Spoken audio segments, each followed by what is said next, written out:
Hello, good evening. Welcome to our Saturday night episode of Brett's Old Sun Radio Show. Welcome to our little summer home here in the Costa Calada region of lovely Spain. Now, I've got to say thank you for joining us once again. Really appreciate it. I'm Brett. I'm your host for our Nighttime podcast. Welcome along to another episode. We had a lovely evening last night in the Puerto de Madron, one of our favourite little haunts, which is a restaurant called Vigo's, and we highly recommend it. Don't forget, we've got Facebook, Instagram, YouTube and TikTok. They're all called Brett's Old Sun Radio Show. If you could give us a follow, we'd much appreciate it. And if you could jump onto Amazon and pick up a copy of my book, Danger in the Spanish Sun, that would be just perfect. I'm in the process of writing the second instalment, so make sure you read the first one and you better grab the second then. Time now, with it being a Saturday, for an episode of Saturday Night Theatre. This one first broadcast on the 12th of August, 1961. It's called Sweet Sorrow.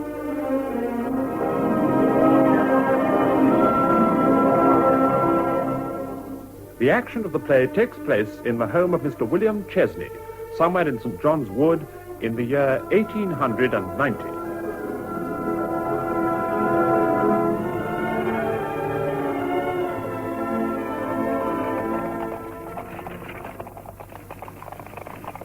Lucy, quickly, she's coming. Miss Violet, such excitement. The carriage is halfway up the drive. Come and look. Come away from that window at once, Miss Violet. You know what your mother said. Oh, Pooh, I won't fall. The carriage is at the door. I wonder what she looks like. We will know soon enough, I I expect. couldn't see properly from the window. Run and fetch Mamma, Lucy. Tell her Miss Peel has arrived. Mrs. Chesney will receive her in her own good time, I dare say. But it will look so rude if Mamma isn't here. Now, Miss Violet, remember that Miss Peel is not a visitor in the ordinary sense. She's an employee of your father's and must be treated as such. Lucy, I do believe you're jealous. Nothing of the sort. Oh, I really don't see why you need a governess. I was always considered good enough before. Now, Lucy, don't be hurt, please. I will always love you much more than the new Miss Peel. But you must admit, it is exciting having a real governess all to oneself. Well, I only hope it doesn't spoil you, that's all. Of course not. Oh, please, tell Mamma to come. All right, my baby. And then bring Miss Peel in here. She will wait until she is sent for. Then I will come with you. Certainly not. You will remain here like the perfect young lady I brought you up to be. Oh, very well, Lucy. But just to please you. Only hurry. Yes, Miss Violet.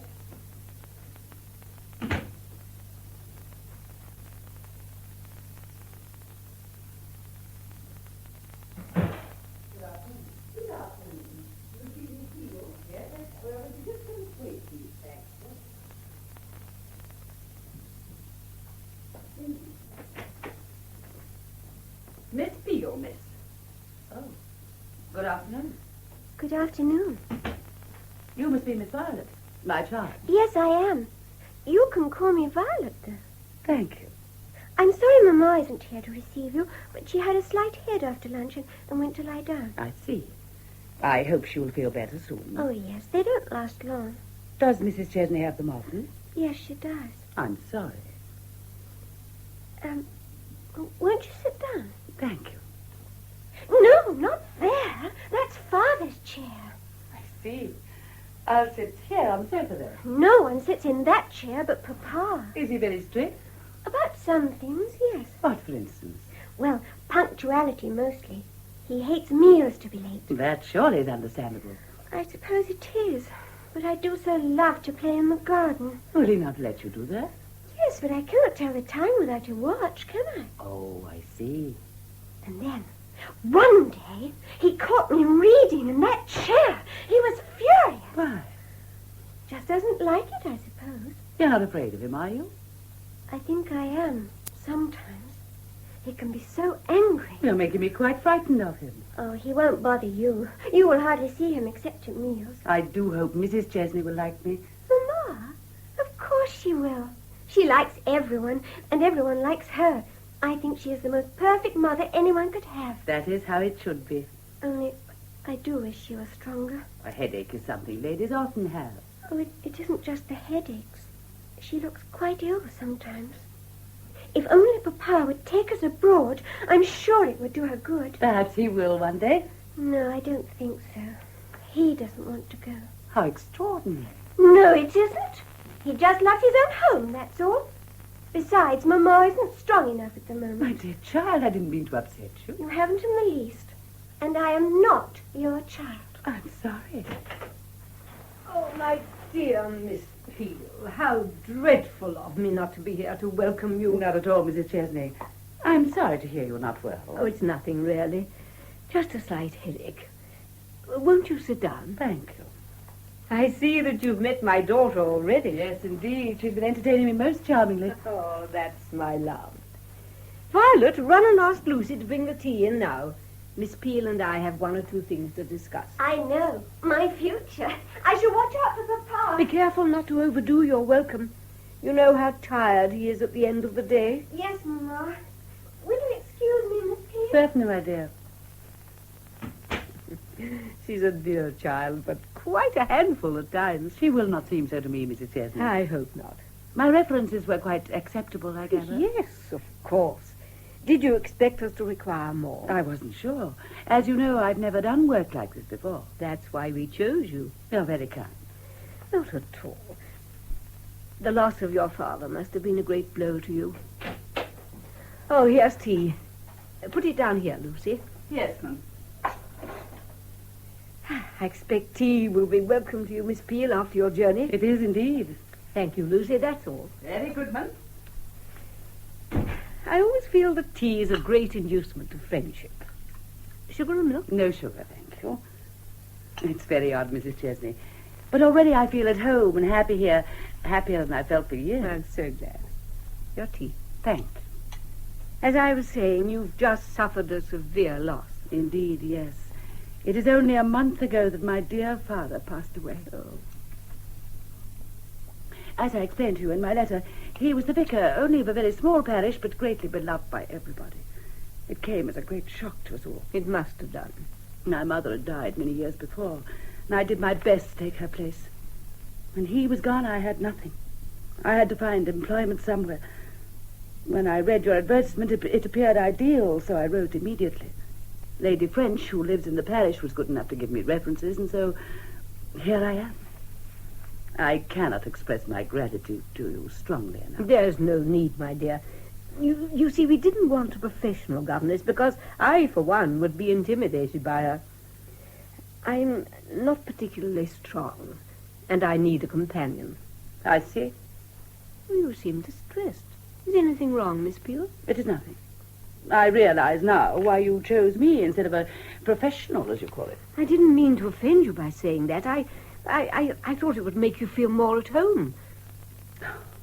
Of course it has. How stupid I am sometimes. I feel sure I will be very much at home. Splendid. I expect it'll take a little time to accustom yourself to your new surroundings, but you needn't start your duties with Violet until tomorrow. But I would like to begin immediately, after she's had her tea, if possible. Very well, my dear. But she must not have too much excitement before bedtime. Is she highly strung? I didn't mean that. But it isn't every day a governess arrives. What education has she had? She's very intelligent, but she requires more knowledge of history and art. And I particularly wish her to learn French and Italian. You are proficient in those languages, are you not? I pride myself especially on that. I spent many years in France. Oh, how did your dear father spare you for so long? I was sent to a convent there as a child. It's amazing how quickly one picks up a language at that age, is it not? How fortunate you were. I've never been abroad. Really? Unfortunately, my husband has never been able to spare the time to take me. Still, we hope to go one day. I'm sure you would love it. So am I. Gracious me, look at the time. I'll ring for Lucy to show you your room. Mr. Chesney will be home shortly, and we like to be free for a quiet hour before dinner. Of course. I've enjoyed our tete-a-tete so much. There, you see, I know a little French. Indeed you do. Oh, Lucy, show Miss Peel to her room, will you? Yes, ma'am. Au revoir, Madame Chesney. Je reviendrai. Au revoir, Mademoiselle Peel. Au revoir. This way, miss. Oh, I beg pardon, Miss Violet. I didn't see you. That's all right, Lucy. Well, Mamma, is she satisfactory? Well, that is not for you to ask. But she is most satisfactory. Have you finished tea. Is that all you have to say? I thought you'd be much more excited. I'm hungry, Mamma. Excitement always makes me hungry. What a terrible child you are. Miss Peel will have a lot of work with you, I can see. French and Italian. French and Italian. Oh, Mamma, how wonderful. I'll work terribly hard. I promise you will be proud of me. Hooray, hooray, hooray! Violet, what do you mean by making such a noise? You know your mother has a headache. She didn't mean any harm, William. I was only pleased, Papa. The new governess has just arrived. Then we must show her what a well-behaved family we are, mustn't we? Yes, Papa. We must not give her the impression that we are not used to such luxuries. I'm sure it wouldn't matter in her case, dear. She seems so friendly. Friendly. Well, like one of us. Then she must realize her place. She will, Papa. She's just gone to look at it now. Violet, leave the room. But, Papa... Please do as I say. Yes, Papa.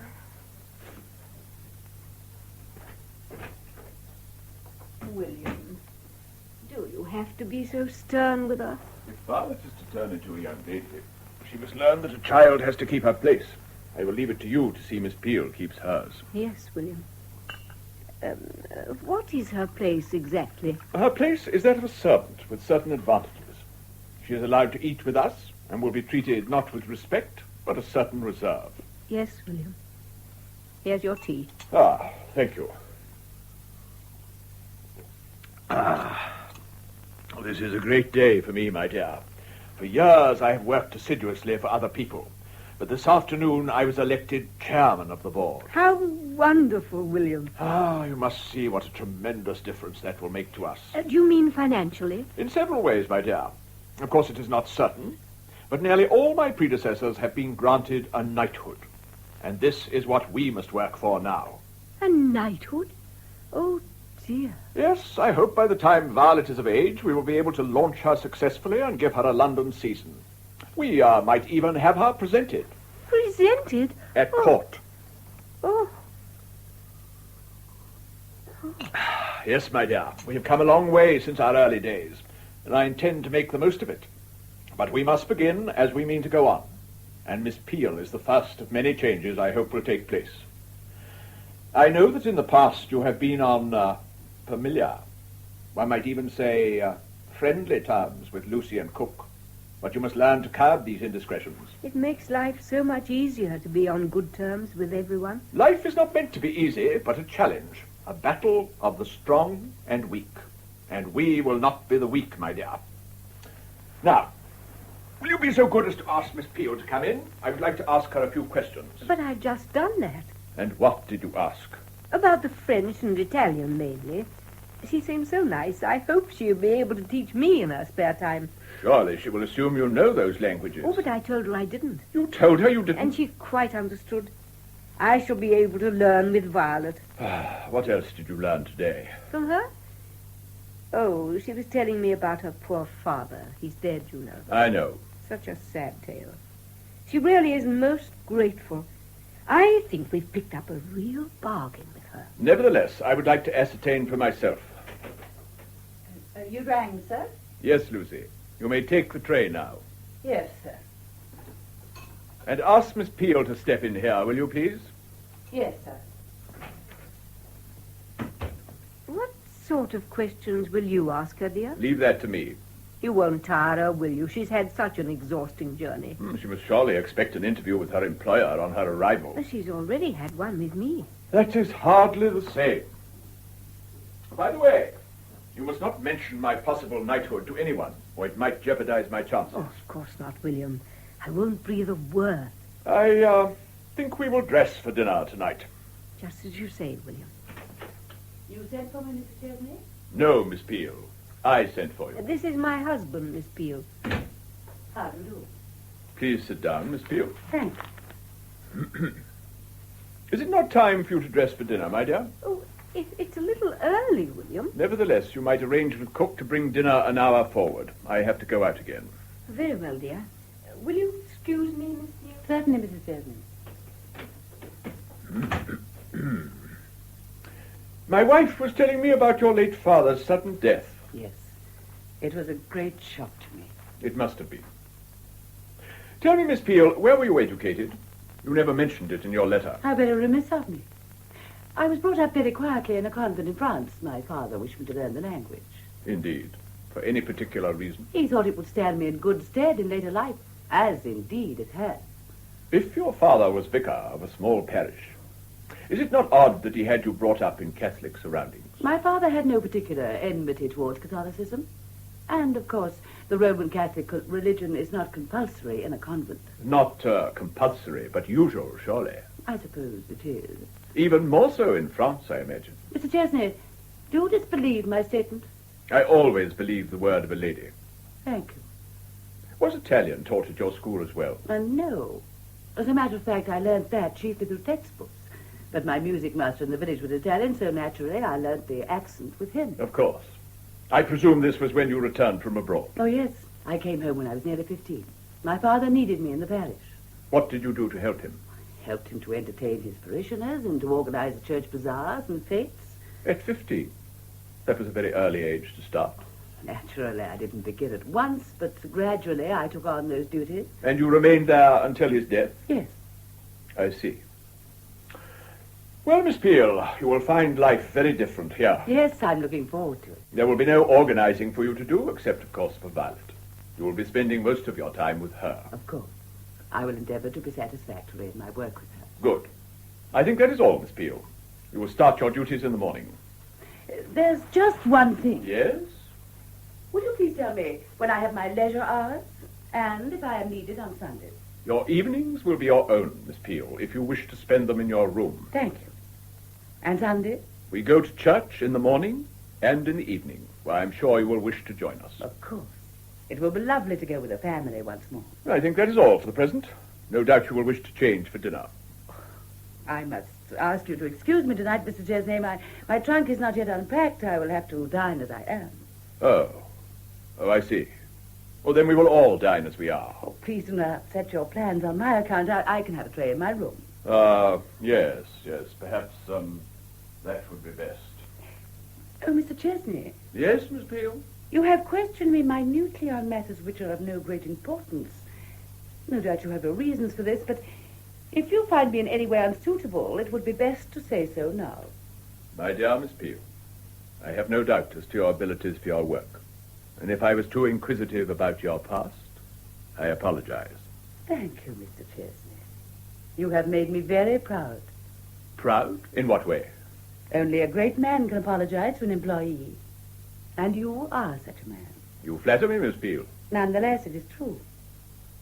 You know, on my way here, I wondered so much what you would be like. Indeed. May I ask what opinion have you formed of me so far? That you are a man of the world, intent on making his way to the top of his particular profession, cold on the surface, but warm-hearted for all that. And may I say so, a man much misunderstood. How? You are doing your utmost to win a battle between the strong and the weak, and you do not intend to lose. You have an uncanny insight into people's characters, Miss Peel. Perhaps. Or maybe it is just a mutual sympathy with those who are like myself. Like yourself? Surely you would not say we were similar in character? More than you know. I understand you, Mr. Chesney, and I hope you will find in me an able helper and a loyal friend in your future plans. Thank you, Miss Peel. You are most kind. But my plans, as you call them, do not include you. I did not imagine they did. But I hope you will find me as understanding of your shortcomings as you are of mine. Excuse me, William. I gave Cook your message, and dinner will be ready in half an hour. Thank you, my dear. If you will excuse me, I will start to unpack. One moment, Miss Peel. What did you mean by that impertinent remark? It does not matter, Mr. Chesney. Indeed it does. Am I intruding? No, my dear, Oh, no, no. of course not, Mrs. Chesney. I was merely trying to clarify my decision. Excuse me. What did you say, dear? She was being a little too familiar. How strange. She seemed so reserved. William, she and I were speaking of France before you came in. Really?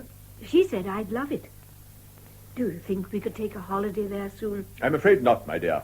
There will be so much more work for me to do now. It'll be out of the question for me to leave the country. You used to go so often.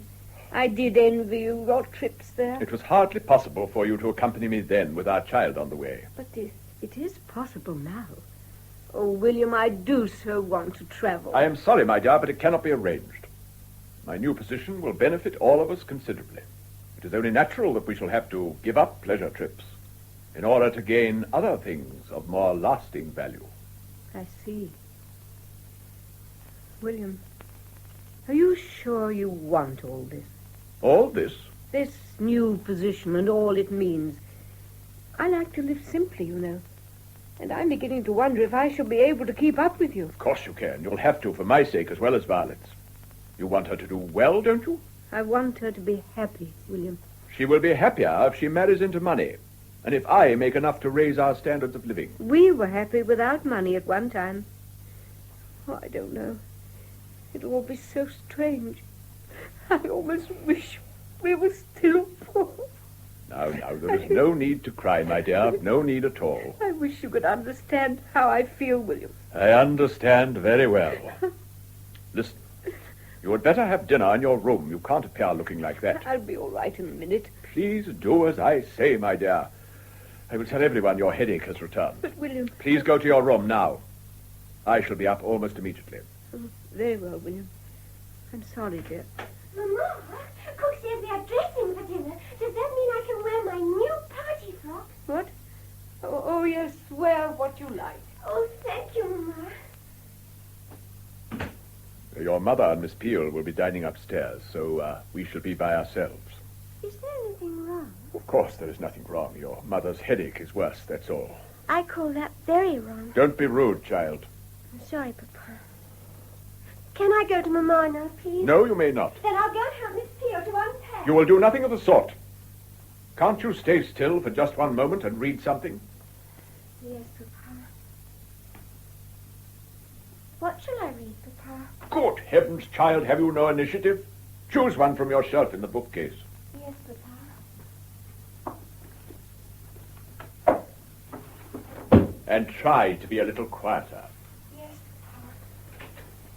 Oh, if you please, sir. Now what is it, Lucy? Cook says dinner is held up because the fire's gone out. Oh, are you completely incompetent below stairs? Why is the fire out? Well, sir, with all the excitement, she quite forgot to stoke up. What excitement? Dinner being put forward, and the governess arriving.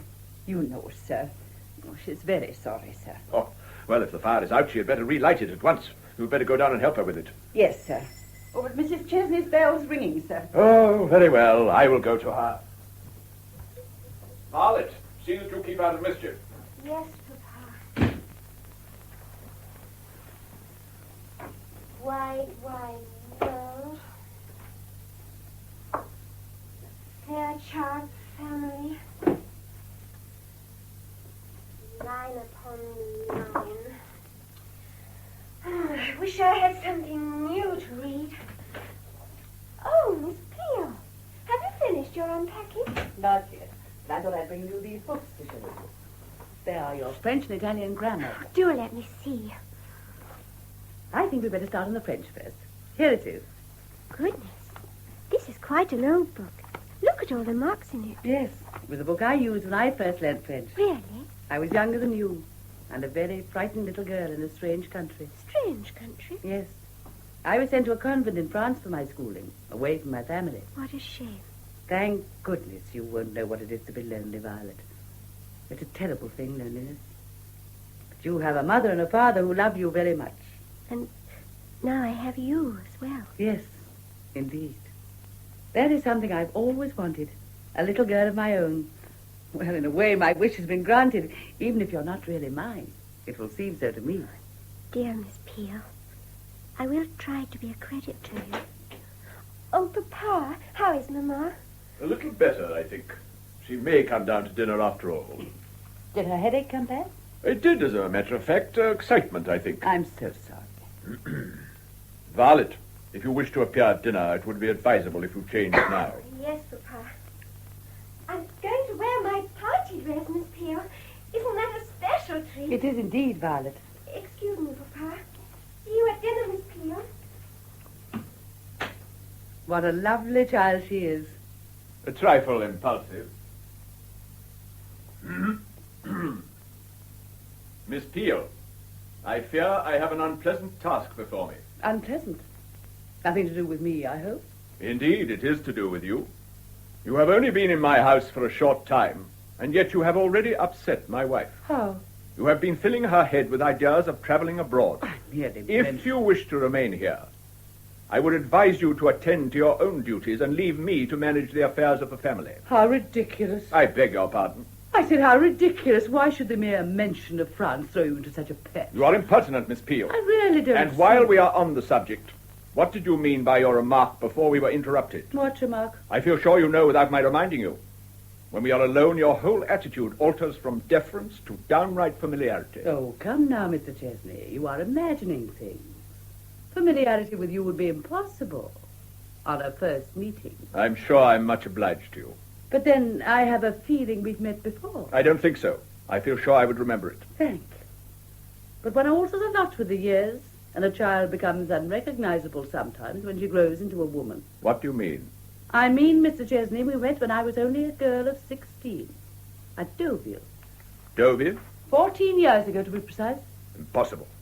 You were in your late 20s then, and very much the smart young man. I don't know what you're talking about. Then I will remind you. Forgive me for bringing this up so early in our acquaintance, but you have rather forced my hand. Perhaps you had better sit down, Mr. Chesney. Your memory might give you a nasty jolt. That's right. As I was saying, I was only a young girl at the time, but old enough to realize what was happening to my mother. You told us she died when you were very young. I was very young, Mr. Chesney. But what you did to my mother made me grow up very rapidly. What I did? My mother was your mistress, and you let her to believe you were unmarried. Did you know she died in childbirth? But of course you did.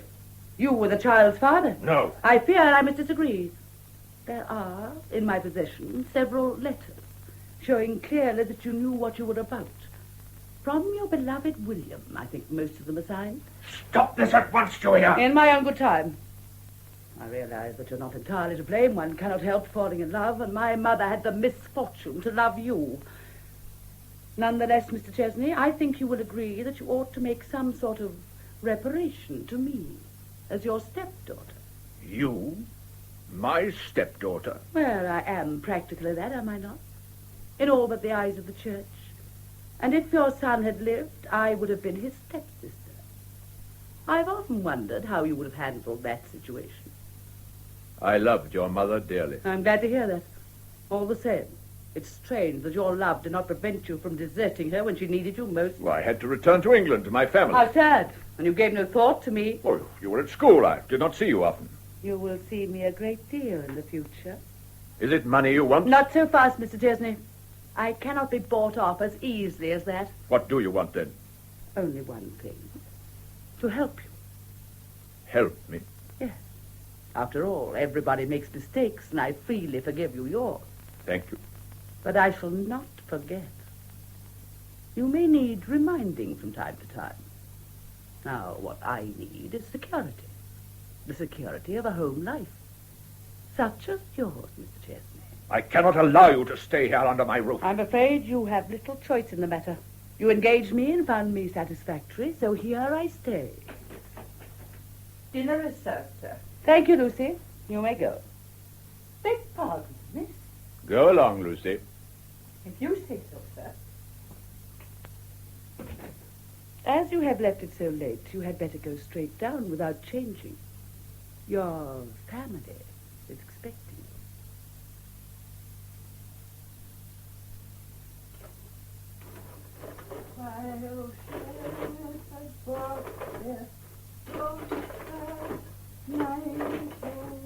Are they home yet, Lucy? Oh, Miss Violet. Oh, what are you doing down here? I want to see Mamma and Miss Peel dressed up. They're gone when I return from my party, and Papa did promise. He didn't mean it this time of night.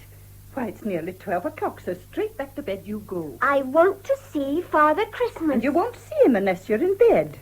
The master would discharge me instantly if he caught you down here. So go upstairs. Please, Miss Violet. Very well, Lucy. But let me get warm first. Oh, dear. I'll get my notice, I know it. No, you won't. We'll hear the front door bang, and I won't tell Papa. Oh, you are a wee bism when you want to be, and no mistake. Oh, pooh. Tell me how Mamma looked. Lovely, Miss Violet. And what about Miss Peel? Overdressed, in my opinion. Her father dead such a short time. Seems quite wrong for her to go out in such a low-cut gown. Fast, I call it. Lucy, I believe you're jealous of Miss Peel. No, I am not. But if you ask me, she puts on far too many airs and graces. Sometimes you'd think she was the lady of the house. You mustn't be so unkind, Lucy. She must be feeling very sad about her father. And it's a pity she doesn't show it more. The way she looks at me sometimes gives me the creeps. Oh, Lucy, please don't say such things. She's very kind to me. I hate to think you don't like her. Now, don't you fret, Miss Violet. I dare say we'll all settle down into our rightful places sooner or later. Dear, here they are. Now hurry, Miss Violet. All right, I'm going, but I don't promise to sleep.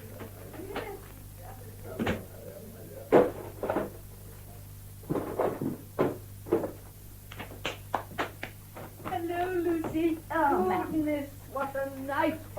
I don't believe it is going to snow. Violet will be pleased. Good evening, Mum.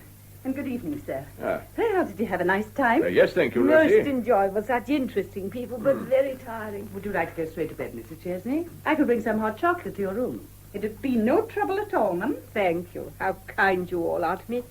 But I have Violet's Christmas stocking to prepare. Shall I help you with it? No, thank you, my dear. This is one thing I really enjoy doing myself. I shall get thoroughly warm by this lovely fire before making a start. Yes, Mum. I've brought you your whiskey, sir. Oh, thank you, Lucy. Will that be all, sir? Do you wish anything, Miss Peel? Not at the moment, thank you. Ah, yes, Lucy, you may go to bed. You will have a long day tomorrow. Yes. Thank you, sir. Good night, Mum. Good night, Lucy. Good night, Lucy. Good night, Miss Peel. I have a feeling Lucy does not like me. Nonsense, Miss Peel. Why shouldn't she? I expect she's overtired, that's all. Don't you agree, William? Oh, yes, my dear, quite probably. Oh, my feet are quite sore with all that dancing. I think I'll take off my shoes. In the drawing room, my dear. Well, we're alone, William, in our own home. Surely I can relax here. Of course you can, my dear. Let me help you. Oh, thank you, Miss Peel. You are a comfort. Did you enjoy the party? Very much, Mrs. Chesney. She was quite the belle, wasn't she, William? Oh, yes, my dear. Do tell me, where did you get that charming dress?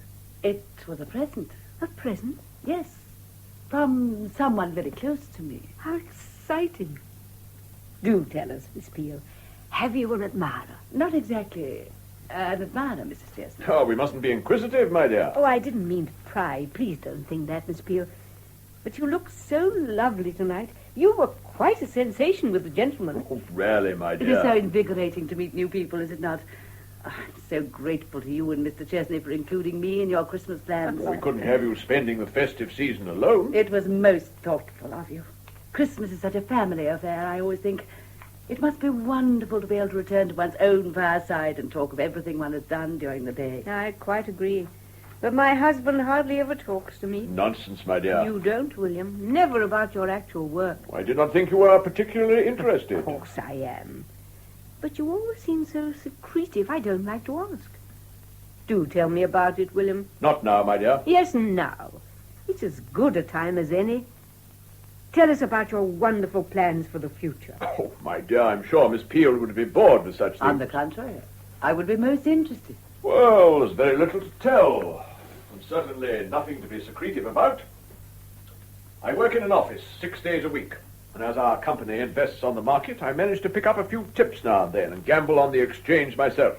Stocks and shares? Yes, my dear. Well, go on. That is all. But what about your knighthood? Knighthood? I asked you particularly not to speak of that. Oh, it doesn't matter with Miss Peel. She's part of the family now. Do tell me about this knighthood of yours, Mr. Chesney. Nothing is settled. It is merely a hope for the future, no more. Well, at least tell Miss Peel of your plans. I hardly feel it is any affair of Miss Peel. What I think that Mrs. Chesney means is how they will affect Violet. That is why she thinks I would be interested. I have no idea at the moment. But, William... I would rather not discuss it now, if you please, my dear. Oh, very well, William. It is nearly midnight. Oh, as late as that? Oh, and Violet stocking isn't ready yet. Oh, I must go and see to it at once. Will you be long, William? No, my dear. I shall just finish my whiskey first. Very well, dear. Good night, Miss Peel. It will be Christmas when next we meet. I do hope you will like your present. I'm sure I shall, dear Mrs. Chesney. I'm afraid mine isn't much, but it's the best I could do. Oh, you shouldn't have troubled. Good night. Or rather, bonsoir. Bonsoir, madame. What a sweet woman she is. You are a fortunate man, Mr. Chesney. Thank you. Of course, she is entirely unsophisticated. But you can't have everything, can you? What do you mean? This evening, for instance, we met some quite influential people. If she had used some intelligence, she would have seen to it that you would have met them again. I really don't see how. There are ways and means, especially for a woman. She could employ subtleties a man wouldn't know existed, and so gain admittance through any door. All women are not like you, Miss Peel. In regard to my wife, she does all in her power to help me. Which is not nearly enough. Married to you all these years, and she knows nothing of your business affairs. Which is not a woman's place to. If a woman is to help her husband, she must know everything. No one can go through life alone, and that is your big mistake. You believe you can. I need no help from you, Miss Peel. What fools men are. I beg your pardon. Can't you see that if you are to make anything of yourself, you must break away? From my family? You broke away once before, remember, but you had not the courage to go through with it. If you are referring to that episode in France, I was already married and I had no intention of breaking away. Episodes? Ruining my mother's life. And now you are trying to ruin mine, but it won't work. Indeed. You talk very glibly about my past and future. Take a look at your own. Oh, I admit you have a hold on me at the moment, but don't imagine it will last. You certainly have had a past, Miss Peel. But believe me, you have no future. None at all. What do you mean? I mean, quite simply, that I shall dispose of you. Don't be so melodramatic. If you're threatening to murder me, you wouldn't have the courage. You ran away from my mother when she was in need, and you would certainly run away from a far more dangerous undertaking. A man can change a great deal during his lifetime. But not you. You live in a world of deceit, and deceit breeds cowardice, so don't try to frighten me. While I have those love letters, you wouldn't dare touch me. You know, you are an extraordinary woman. If I were not directly concerned with your mischief, I would admire you in a way. Tell me, why did you wait so long for your revenge? I wasn't greatly concerned with you. I had my own life to live. And then, quite suddenly, I lost everything. My husband. Your husband? Yes, I was married. He died, leaving me nothing. He was a gay, charming creature, but an adventurer and a complete spendthrift. After his death, I had to start afresh, and I decided to return to England. Your name was in the paper several times in relation to business deals. Once there was even a photograph of you, at some club dinner, I think it was. I realized who you were and thought of contacting you, but I had hopes of better things. Several months later, I chanced upon your advertisement and decided it was time to act. I made up a sad story about a fictitious vicar being my father, gave an address of an old acquaintance of mine, and, oddly enough, you engaged me without even verifying my references. Oddly enough. You know, your true story moves me far more than the one about the vicar. Does it? For the first time, I would like to say I'm sorry about your mother. Deeply sorry. I can almost believe that. Please do. And now that we know each other better, let us try to be friends. That is what I have wanted all the time. You have many of your mother's qualities. There was a moment when you were speaking of your husband, when you could have been Ellen. Ellen. How strange to hear her name again. What a lovely woman she was. She gave me such strength and comfort. It didn't matter to her what kind of upbringing I had had. She was the only person to whom I ever confided that I had been living a lie all those years. What do you mean? I used to pretend my family were well connected. My wife would have been unutterably shocked if she had known the truth. What was the truth? Does it matter? The struggles and the fight for existence I had when I was a boy are over now. I wanted to be somebody. Ellen knew all that. and understood. I hurt her deeply when I left her. Midnight. A Merry Christmas, Mr. Chesney, and a prosperous New Year. Merry Christmas, Elizabeth, and a Happy New Year. Well, it is my turn to be sorry now. Sorry? What for? For thrusting myself into your life, I suppose. I don't know. I don't know what I feel at the moment. This wasn't my plan. Plans have a habit of going wrong. Yes, they have, haven't they? Please, William, let me go. I need you, Elizabeth. We're being foolish. Your wife... Can we not forget her for a few moments?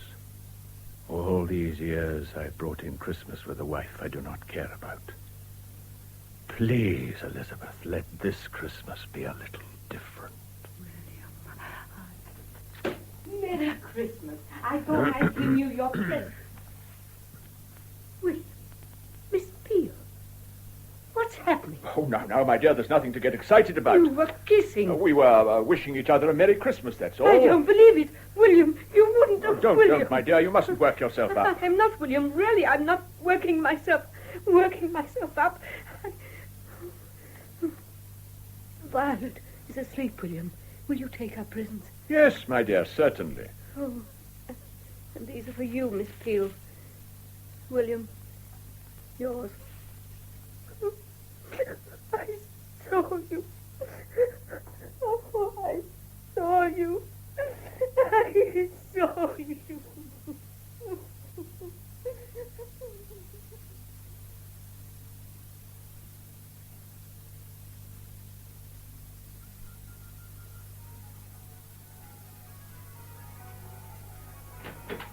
Mamma, you aren't dressed yet.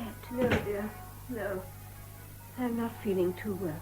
Oh, poor Mamma. My head is going round and round as if it would burst. Poor Mamma. Come and look at my lovely presents. That'll make you better. You showed them to me earlier, dear. They're lovely. You haven't thanked me yet for mine. Didn't you like it? The handkerchief? Of course I did, darling. It's beautiful. You don't seem very pleased. I spent nearly a shilling on the silks. And hours getting my flowers right. It was charmingly done. Father Christmas was very clever to remember my new paint box. Now I can copy the pictures in this book that Miss Peel gave me. Do look, Mamma. It has lovely views of France. I don't want to see it. Why not, Mamma? I don't feel like reading. But you don't have to read, Mamma. Just look at the picture. Please, will you stop it? Sorry, Mamma. I didn't mean to upset you. That's all right, dear. I'm afraid I slept badly last night. Can I get you anything? I was looking for my smelling salts. I thought I left them down here. I haven't seen them, Mamma. Well, then I'd better search upstairs again. Oh, there you are. My dear, I've been looking for you. Have you, William? Is it not time you were dressing for church? It's 10 o'clock. I'm not going.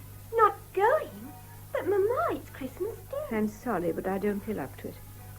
No doubt you and Miss Peel will manage very well without me. Please, my dear, think what you are saying. I've been thinking all night, William, and I don't feel any better for it. All the time I can see you two again. Violet, go and put your bonnet on and wait downstairs. There's a good girl. All right. But what is Mamma worried about, Papa? Oh, nothing, my dear. There's nothing wrong. Please do as I say. Yes, Papa. Oh, Miss Peel, thank you so much for your lovely present. I'm going to copy all the pictures in my new paper. Violet, run along now. Very well, Papa. Good morning, Mrs. Chesney. Good morning. How can you address me so calmly after last night? Mrs. Chesney, please try to be reasonable. There was absolutely nothing wrong. I trusted you implicitly, Miss Peel, and you have abused that trust. Nonsense, of course she hasn't. William, will you please go? You'll only upset me more by staying here. Very well, my dear. If that is your wish. But I am deeply hurt at your lack of trust in your husband. How pompous he can be sometimes. I beg your pardon. Pompous, inconsiderate, and selfish.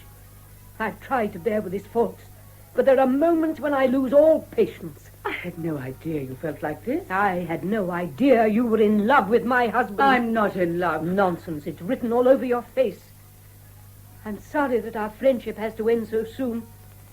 But obviously you cannot stay here any longer. Mrs. Chesney, you cannot mean that. You surely don't imagine that I could tolerate you under my roof another moment? Perhaps when you are a little calmer. I am as calm as I can be in your presence, Miss Peel. I would advise you to be careful what you say, Mrs. Chesney. Why, neither of you has taken much care to avoid hurting my feelings. There are more important things than your feelings at stake. Now you're being mysterious, Miss Peel. I assure you there's no need. My husband will soon forget you when he's surrounded by the proper love of his family. Proper love. That sounds wonderfully upright and moral, but hardly in keeping with his character. You dare to question his character? He's a fine man, misled by a common adventuress. You will regret that word, Mrs. Chesney. Are you trying to threaten me? No, I wouldn't waste my time. I'm sorry to do this, but you brought it on yourself. Your husband, Mrs. Chesney, knew my mother very well. Did you know that? No, I didn't. I might say he knew her intimately. Do you remember his trips abroad some years ago? He went to France, sometimes on business. Did you know my mother was his mistress and died in childbirth because of him? Please, pack your things and leave. You don't believe me? Then ask your husband. He will tell you that I speak the truth. He wouldn't. Oh. Listen. All the time you were carrying Violet, he was in France with my mother. Lies, all lies. I refuse to listen. Once this interview is over, I shall never mention the subject again, unless it is necessary. But you see how useless it would be to try and get rid of me. What do you mean? If I leave this house, I shall make public all that I know about your husband, Mrs. Chesney. I'm sure you realize that will put an end to his career and all his hopes. You wouldn't dare. No? I have nothing to lose by such an action, and everything to gain. The sympathy of the British press, for instance, for the daughter of an unfortunate woman. A few minutes ago, I ordered you out of the house. That order still stands. You are being very foolish, Mrs. Chesney. I don't think so, Miss Peel. You underestimate me and my love for my husband. If what you say is true, I shall stand by him. Perhaps Mr. Chesney has other views. He will see reason soon enough. Well, my dear, I hope the matter is cleared up satisfactorily. Perfectly, William.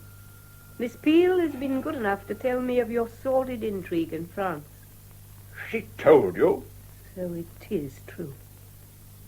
But we will speak of that later. The important thing is to get her out of this house. Has she not told you what she will do? Mrs. Chesney is under the impression that your salvation is of more importance than your career. Oh, but this is absurd. You cannot leave now. Why can't she? We must have time to think this over. Thinking will make it no better. It's hard enough for me to forgive you without harboring a constant reminder of your sins. My dear, I'm sorry, but what you ask is impossible. Thank you, William. Remember what I've said, William. Whatever you decide, remember that I am your wife. I'm bound to you by vows too sacred to be broken by any action she can take. Goodbye, Miss Peel. I hope I shall never see you again. Why did you tell her? She insulted me and I lost my temper. Oh, I'm sorry, William. I should have been more careful, but it is done now. Yes, it is done. She dismissed me peremptorily, putting all the blame on me. I suppose that was natural enough in the circumstances. Please, Papa. Yes, Violet, what is it? Please, Papa, I'm ready now. We should be late for church if we don't hurry. You had better go alone. By myself. Yes, my dear. Mamma has a very bad head, and we are staying behind to look after her. Can I not stay too? No, it would be better if you went and joined your friends. After all, it is Christmas, and they would be disappointed if you didn't. Very well, Papa. Goodbye, Miss Peel. I'm sorry you will miss the special service today. So am I, my dear. But there'll be lots of other Christmases. Yes, so there will. Goodbye, Papa. You must go upstairs and explain. It will be no use. She must see reason. She won't. She can be so obstinate at times there's no appeasing her. One can hardly blame her, I suppose. You'll have to cancel your luncheon party. How can I? We have gone to her mother's for years. She will be extremely worried if we don't appear. You must send Lucy with a note saying you have been taken ill suddenly. But It's the only way. Mothers have a habit of worrying over their own, but they're not so fussy about their in-laws. Very efficient, aren't you, Elizabeth? Someone has to keep a clear head. My dear, that is hardly fair. I'm sorry, William. Things have happened so quickly in the last 24 hours. I can't think straight. Forgive me. Of course. Now, don't worry, Elizabeth. Everything will be all right. I'll be better in a minute. I have a cold, horrid feeling just now. It made me shudder. My poor Elizabeth. William, I'm afraid. Of what? My wife cannot hurt us. I love you, my dear. When you hold me like this, I believe you. And yet, what are we going to do? I want to marry you, Elizabeth. Don't say that. You know it is impossible. Is it impossible? You know it is. Your wife will never let you go. If she were out of the way, would you marry me? You know I would. Well, then, we can dispose of her. Between us. Dispose of her? Yes. You can't mean what I think you mean. I mean what I say, Elizabeth. My life with her is hopeless. You said so yourself last night, and it's true. 'Tis you that I need, Elizabeth. And I need you desperately. But I couldn't kill. Not even for you. Don't think of it as killing. In fact, it would be doing her a kindness. She is a sick woman, you have seen that. She might go on for years with headaches and pains at the slightest thing. I cannot stand it much longer. You must help me. What is your plan? I lay awake all night, working it out. It's very simple. An overdose of her sleeping draught. This headache of hers is a godsend. How do you mean? We will persuade her to take a dose now, so as to be better by luncheon time. And then? As soon as she's unconscious, we will shut the windows and turn on the gas. The doctor will suspect. He will suspect her heart. When she is gone, we will open the windows and rid the room of the smell. The sleeping draught will only be strong enough to make her unconscious quickly. When do we do this? The sooner the better. Now? Oh, no, I couldn't. I must have time to think. If you hesitate now, you will never work yourself up to it again. This is an ideal time. Everybody is out. What about Lucy? I'm sending her to Mrs. Bradford's with a note about my illness, remember? And Cook? Cook is down in the kitchen, concentrating on luncheon. How long will Lucy be gone? At least 20 minutes. It will be over by then. That note. Be careful what you say. If Mrs. Bradford let it out that you were supposed to be ill instead of your wife, they would be suspicious. How clever of you to think of that. I will say we are delayed and will be there an hour later. What is my part in this business? While I am writing the note, go to my wife and apologize. Apologize? Say that you are sorry for those dreadful threats you made, and that you've come to a financial arrangement with me to hold your peace. Something to that effect, anyway. But don't lay it on too thickly, or she might suspect a too sudden change of front. I understand. Tell her I will be up in a few minutes to sit with her. While she rests, pour out the sleeping draught yourself and give it to her with some water. She usually takes 1 teaspoonful, so double it. It's tasteless, I understand, so she will not notice any difference. And then? Come back here and keep watch for Lucy. William, hold me close. There, my dear. 'Tis I who will be doing the deed, not you. I love you, Elizabeth. Think of our love when you are with her. Are you ready? Yes, William. Then go before Violet returns. Meanwhile, I'll write that note. Are you quite sure you've thought of everything? Yes, my dear. Quite sure. Oh, Lucy, is that hot water bottle for Mrs. Chesney? Yes, Miss Steele. I'll take it up for you. I'm going to see her now anyway.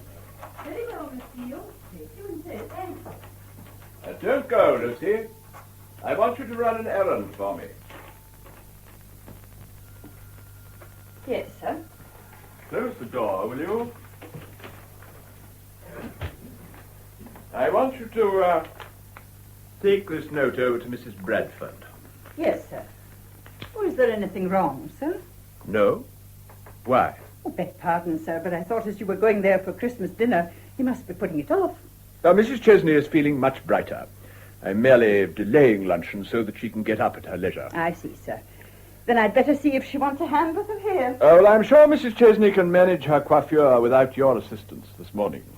No doubt Miss Peel will help in any way that is needed. Oh, What do you mean by that? I just said, oh, sir. No harm in that, is there? Don't be impertinent. I beg pardon, sir. You don't like Miss Peel, do you? That isn't for me to say, sir. I would make an effort to like her if I were you. She is very kind. And after all, it is Christmas. Yes, sir. I'll try, sir. Thank you, Lucy. Now hurry over to Mrs. Bradford's. Yes, sir. Who could be calling at this hour? I can't imagine it, sir. I'll tell them Mrs. Chesney is receiving no one. But you will want to see them, won't you, sir? I don't wish to see anyone. Get rid of them as soon as possible and then run to Mrs. Bradford's. Very well, sir. If you say so, sir. Who is it, I wonder? Why must they come now? Oh, good morning, Doctor. Good morning, Lucy. Well, I'm afraid the master's not seeing anyone. Oh, don't be daft, Lucy. Of course they want to see me. William, a Merry Christmas to you. And to you, Hector. Your maid seemed to think you wouldn't want to see me, but she's probably a wee bit excited over the time of the year. Yeah, probably. All the same, I wasn't expecting to see you this morning. No, you wouldn't normally on Christmas Day, but the Anderson girls next door have contracted the measles, so I thought I'd pop in and see you both on the way. That was very kind of you. Just a social call. Well, where is she? My wife, you mean? Of course. Who else? She has a slight headache, so I told her to miss church this morning and get some rest. Oh, is that so? But, you know, sleep isn't always the answer to a headache. Maybe she should get some fresh air into her lungs. Oh, I'm afraid she won't stir. I'll away up and wish her a Merry Christmas. I shouldn't do that, Hector. Why not? She's asleep at the moment. She can't be asleep in the middle of the morning. A wee chat will do her good. I won't be a minute. Hector, Yes? please don't go up just now. Why ever not? Well, as a matter of fact, we had a slight quarrel earlier today. Oh, I'm sorry to hear that. Oh, it's nothing much, but we were both a little upset, so she has gone to her room to calm down. I understand. Oh, well, as long as it's nothing serious. No, quite trivial. Then I'll be getting along. Good morning, Miss Pugh, and a Merry Christmas to you. Merry Christmas, Dr. Grell. Well, I must away to the Andersons. Don't worry, William. I can let myself out. Goodbye, Hector. I hope you'll be free to enjoy the rest of Christmas, Doctor. But it's Boxing Day I'm not looking forward to. It's the busiest day of the year for me. God, why did he have to turn up? Now, Elizabeth, you stay here. For heaven's sake, keep away any more callers. I'd better go and get this business over. There is no need, William. What? She's dead. Dead? Good heavens. I'd better go up and see for myself.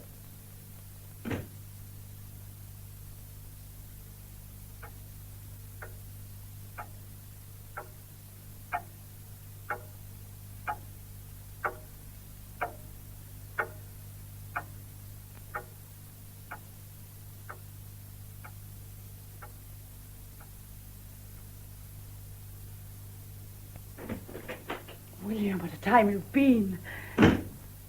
Well? You were right, Elizabeth. She is dead. Oh, William. How did it happen? I don't know. William, what are we going to do? Now, calm yourself, my dear. First tell me what happened, and then we can plan our story. Well, I went upstairs with a hot water bottle and knocked on the door. I found her lying in bed, propped up with pillows. She looked dreadful. Her face was so white, and her eyes were hollow with tears. She was past crying then. I tried to apologize, but the words almost stuck in my throat. Again, she told me to pack my things and leave, and I agreed to do so. Anything to get out of her presence. I'm sure she did not believe me, but she nodded and turned her head away. I poured 2 teaspoonfuls of the sleeping draught into the glass of water by her bed and urged her to drink some exactly the way you told me, William. Without looking at me, she obeyed.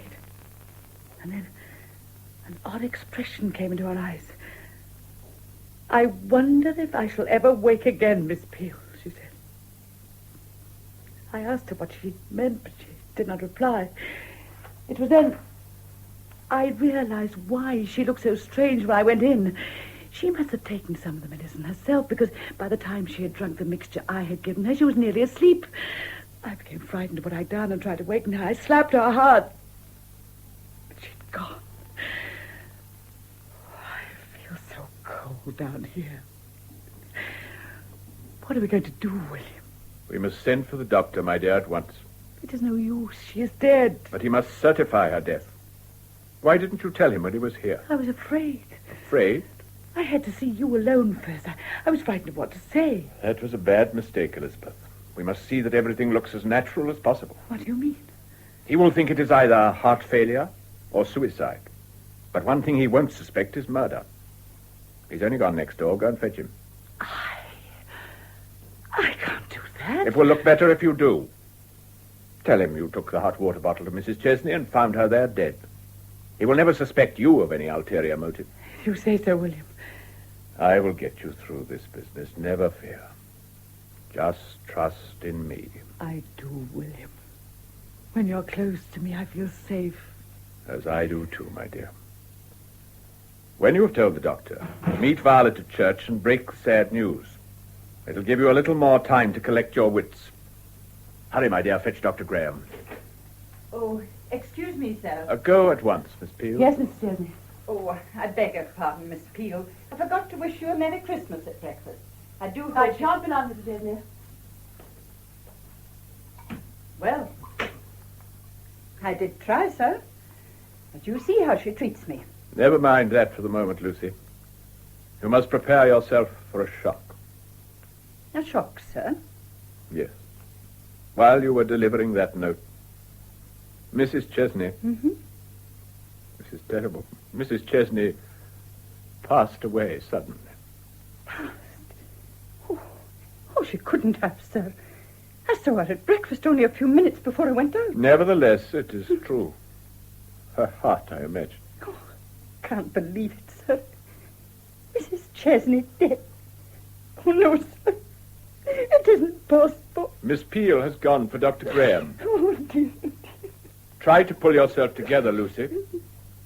Now, when Miss Violet returns, will you take her downstairs out of the way? Oh, yes, sir. And when you have a moment, pull the blinds over all the windows. Yes, sir. We must all try and be brave in front of Miss Violet. A lot of the responsibility will rest with you. And me, sir? Yes. Miss Violet has known you all her life and trusts you implicitly. You must help her all you can. I'll do my best, sir. Oh, poor motherless lamb. Then you must stop crying, if only for her sake. Yes, sir. I'm just upset. It's coming so sudden like this. Then you can imagine Miss Peel's feelings on finding my wife. Miss Peel, sir? Yes. She found her already dead when she took the water bottle up. Oh, but, sir, I know... I found the front door open, so I walked in. William, this is a terrible business. Miss Peel came to tell me. Are you sure she's gone? Yes, Hector, I'm afraid she has. Will you forgive me if I don't come up with you? I don't think I could bear any more just now. Of course, I quite understand. Lucy, will you take the doctor upstairs? I would like a few minutes by myself. Of course, sir. Oh, Doctor, this is a sad day for us all. It is indeed. Better pull down the blind.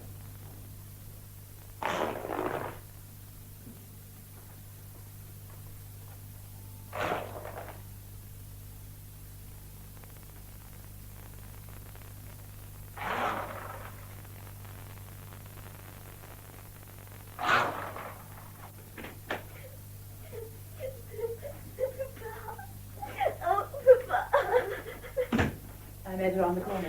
She was just coming home. My poor, poor child. I wanted to come home to Mama. I wanted to help her get better. Violet, my dear. She looked so sad this morning. Almost as if she knew. My poor child. Try not to cry like that. Violet, my dear, I think it would be best if you went downstairs to the kitchen for an hour or so. There is so much to be done, and it would be better if you were not here. If you say so. There's a brave girl. Lucy will be here in a second. But couldn't I stay and help you? Please. It will help your father much more if you do as he says, my child. I'm not your child. It was you who made my mother ill. Yes. What was it she said this morning? She couldn't forget something she'd seen. You're imagining things. No, I'm not. You'd upset her. I know you had. I could tell by the way she looked at you. And you couldn't look back. Violet! That will do. You are getting hysterical. Excuse me, the doctor would like to speak to you, sir. Come in, Hector. Lucy, would you be so good as to take Miss Violet downstairs? You and Cook can look after her for a while, can you not? Yes, come along. The poor weak soul. Now, Miss Violet, don't cry, dear. After we go. One is the good. Poor child. She's dreadfully upset, as we all are. Hector, won't you sit down? Thanks.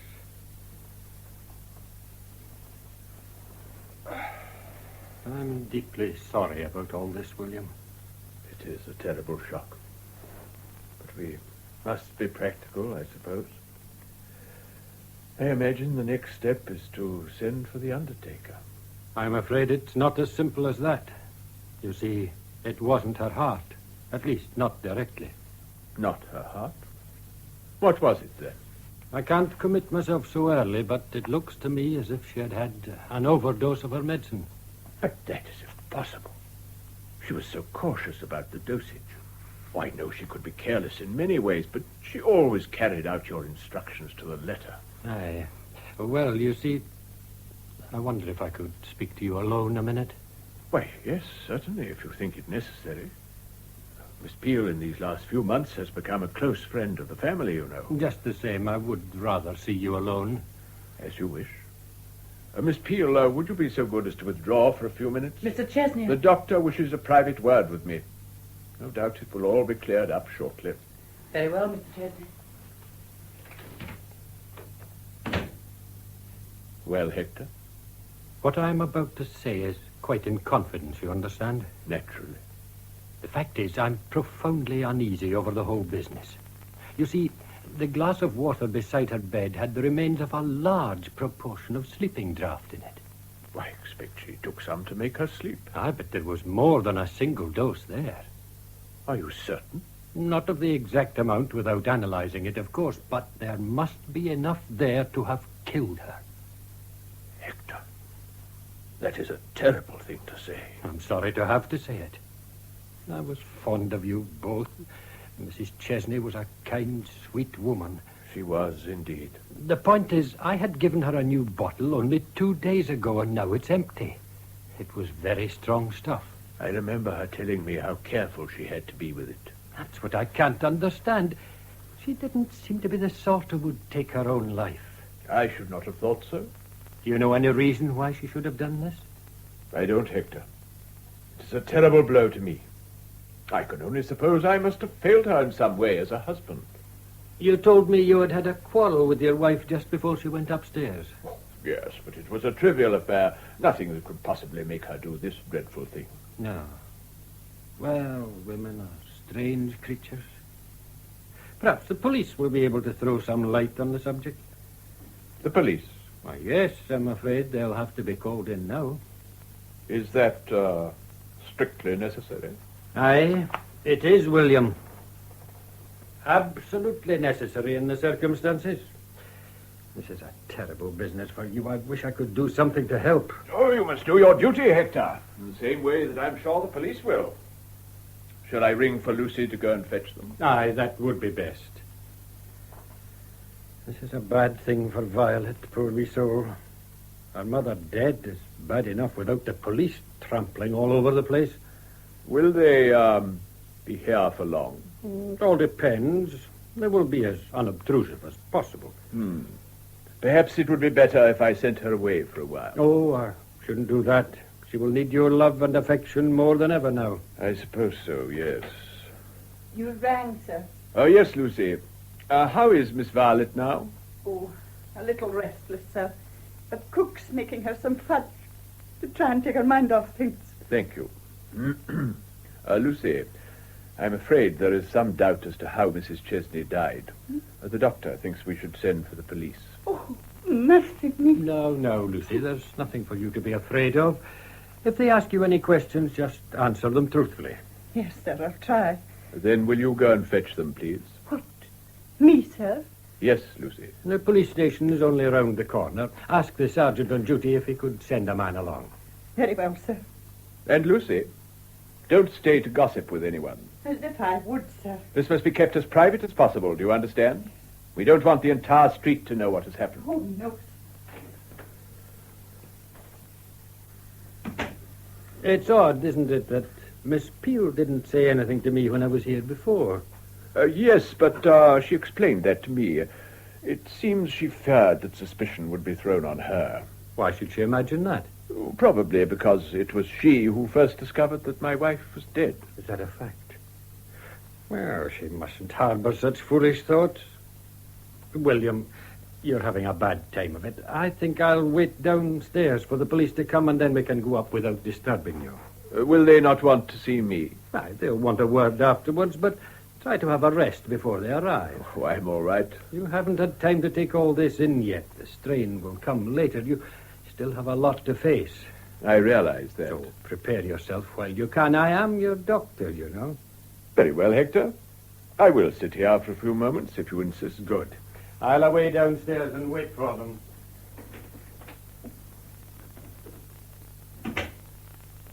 Well, now I know what I must do.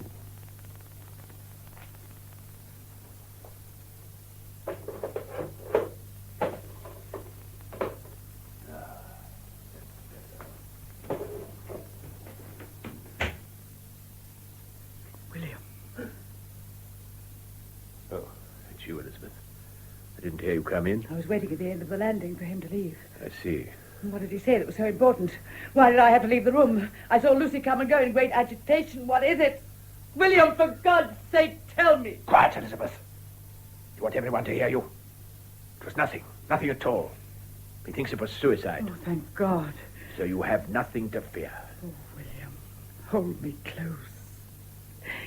For a moment I was terribly afraid. I told you not to be.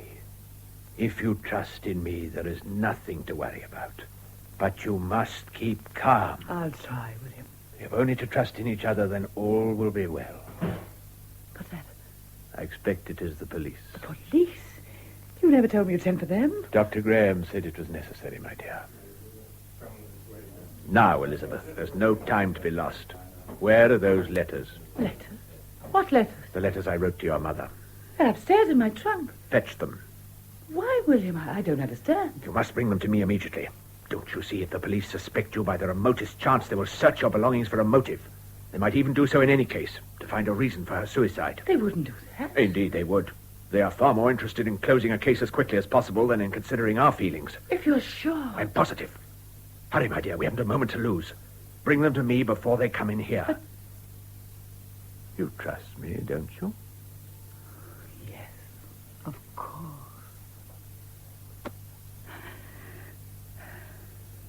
I'll fetch them at once. Quickly, my dear. Lucy, is that you in the hall? Yes, sir? Come in here a moment. Yes, sir? Was that the police I heard going upstairs? Yes, sir. It was Sergeant Wilde. Do you know him, then? Oh, I've seen him occasionally, sir. It was he who found the wee dog that Mrs. Anderson next door lost. I see. Did he ask you any questions on the way here? Oh, no, sir. No, he hardly said a word to me. Good. I only wanted to warn you that if he does, you must be completely truthful. I always am, sir. So I thought. But when speaking of Miss Peel, you must try not to show your personal animosity towards her. It would be very unfair. Do you understand? Yes, sir. You had better go back to them in case they want anything. I shall be in here when they have finished. very well, sir. But there is just one thing that... Ah, there you are, Miss Peel. That is all, Lucy. Yes, sir. Excuse me, Miss Peel. Here they are. Are you sure you have them all? Quite sure. I always kept them all together in this little box. Good.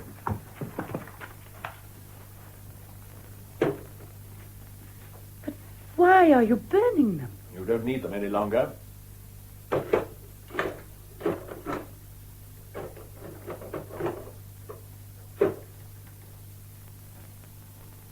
There. The last barrier is cleared between us now, Elizabeth. We are free, You are free. Elizabeth. Strange. I feel no remorse for what I've done. I should, shouldn't I? I don't know. But now that those letters are burnt, I feel closer to you than ever before. Naturally. We could not have gone through our lives with anything between us. Now we shall be able to conquer the world together. Once the police are satisfied... They won't find anything. Leave it to me. Listen, I think they're coming. Are you ready for them? With you, I'm ready to face anything. It won't take long. Excuse me. The sergeant, sir, and the doctor. Ah, come in, both of you. William, this is Sergeant Wilde. He would like to ask you a few questions. Good morning, sir. May I convey my deepest sympathy to you and apologize for intruding on your privacy at such a time? Not at all. I realize that you have to do your work the same as anyone else. Won't you sit down? No, thank you, sir.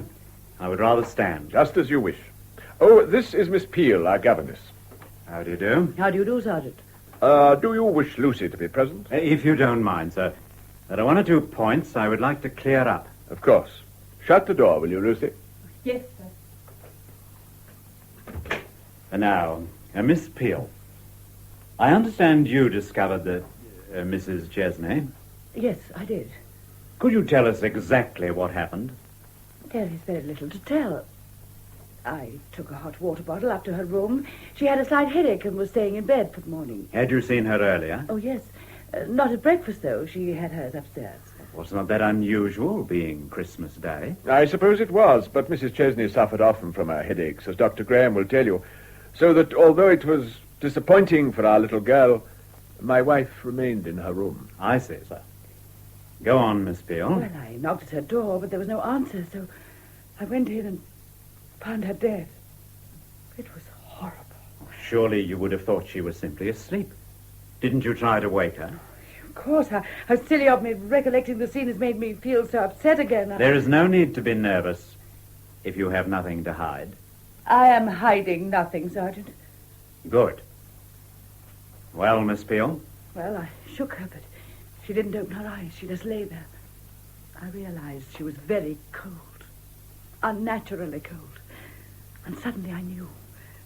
I was frightened. I'd never seen a dead body before, so I ran out of the room and downstairs as quickly as possible. Oh, but Miss Peel, you couldn't have... What do you mean, Lucy? I beg pardon, sir. I shouldn't have spoken, but I don't understand it. What don't you understand?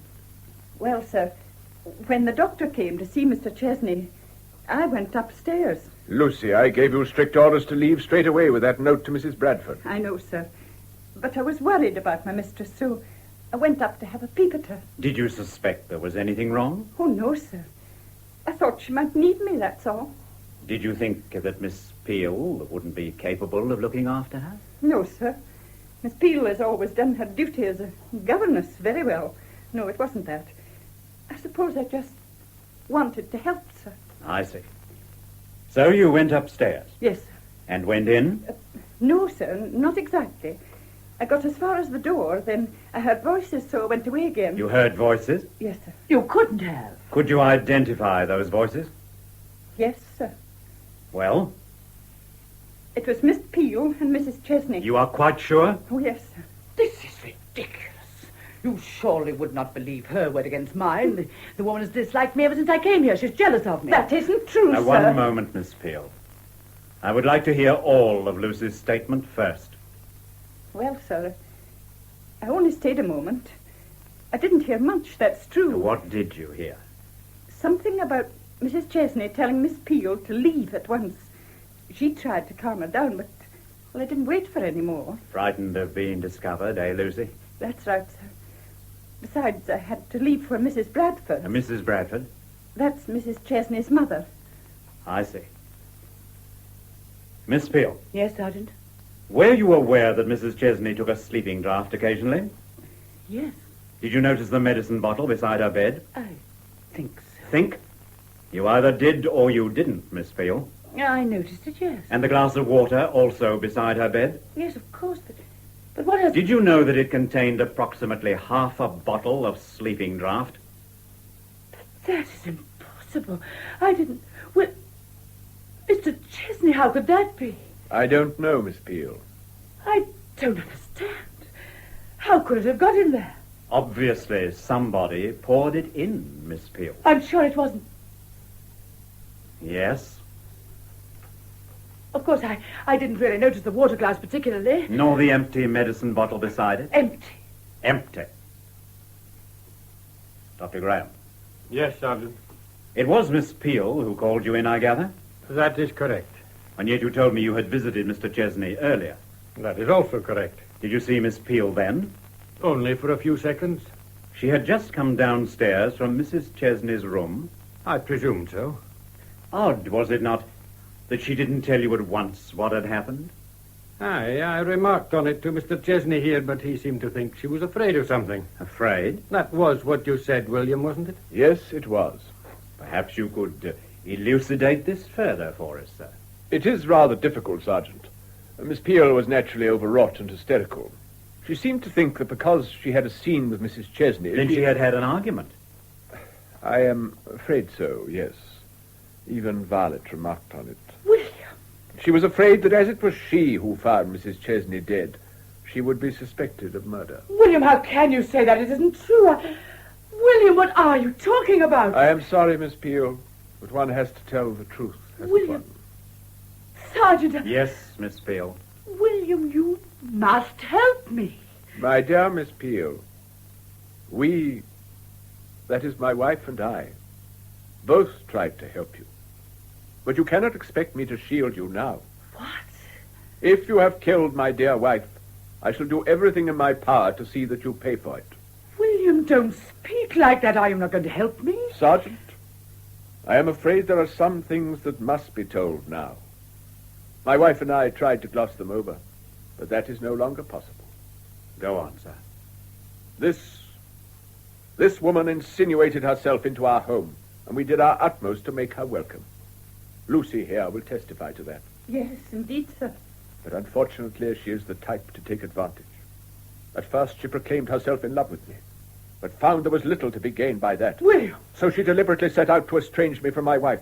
She told the most outrageous lies about my past, saying I had had an affair with her mother and ruined her life. It's true, you did. A fantastic story, entirely untrue. But Mrs. Chesney was a very sensitive person, and this grieved her deeply. She had felt sorry for Miss Peel, but this was too much for her to bear, so she dismissed her. Miss Peel begged us to keep her over this Christmas period. I wish to heaven that we hadn't. Oh, William, this is terrible. I had no idea. Oh, sir. After all the help you'd given her, I never did trust her from the beginning. It would appear that your suspicions were correct, Lucy. Well, Miss Peel, have you anything else to say? No, nothing. Except William, you must have emptied the medicine into the glass of water when you went to look at her. And you've burnt the letters. You've thought of everything, haven't you, William? I think you had better come down to the station with me, Miss Peel, to make a signed statement. As you wish. I'm sorry this had to happen, sir. Aye, William, when I sent for him, I never... Oh, it's no fault of yours, Hector. We will be back again later, sir, I'm afraid. I realize that, Sergeant. Violet, my dear, you shouldn't be here, you know. I'm sorry, Papa, but I felt lonely down there with Cook. Of course, my dear child. We must go now, sir. Thank you again for all your help. Goodbye, William. If there's anything I can do, you've only to ask me. Are you ready, Miss Peel? Where are you going, Miss Peel? She is leaving us for a while, Violet. Try not to make it too hard for her. Come back soon, Miss Peel, please. I wanted to apologize for being so rude to you earlier. I'm sure Mamma wasn't really angry with you. It was just the suddenness of it. Come along, Miss Peel. William, did you plan this from the beginning? Didn't you mean anything you said to me? Goodbye, Miss Peel. Your plan did not succeed after all, did it? No, William. But as you once said, plans have a habit of going wrong. You may find that yours was not infallible either. Miss Peel. Yes, Sergeant. I come.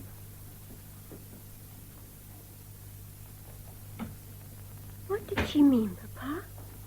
I don't think Miss Peel realized how much I loved you, my child. Where is she gone? She has, some business to attend to. But she has left her little box, What box, my dear? where she kept all her business papers. See, there it is on the table. How did you know what she kept in there, Violet? She showed me one day. Showed you. Yes, Papa. She was explaining to me how to write a business letter, and she gave me one of hers to copy. A letter? From that box? Yes, Papa. She said it wasn't important. What did it say? It was just a letter from her lawyer, acknowledging a packet she'd sent to him to be placed in safekeeping, she said. I wonder what could have been in that packet. Don't you? Oh, she told me, Papa. It was some old love letters. She sent them to her lawyer. She kept the envelopes. Wasn't that a funny thing to do? Very funny. Shall I run after her with the box, Papa? No, Violet. It is too late. The box is empty now.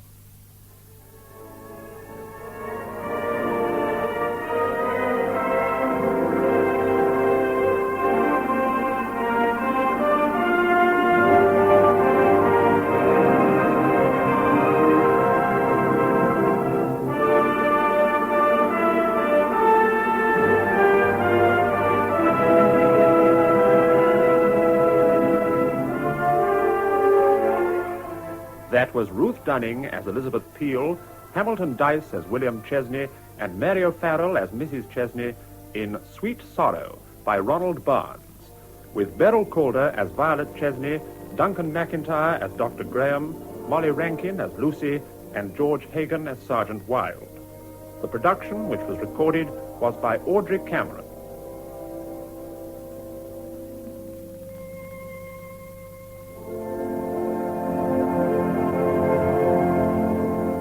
Welcome back. Hope you enjoyed our latest adventure with Saturday Night Theatre. Don't forget, The Man Called X is going to be going live tomorrow at 5 p.m. UK time. Thanks for listening. I'll be with you 7 days a week, each and every week, and I'll see you tomorrow on Brett's Old Time Radio Show. Love you. Bye.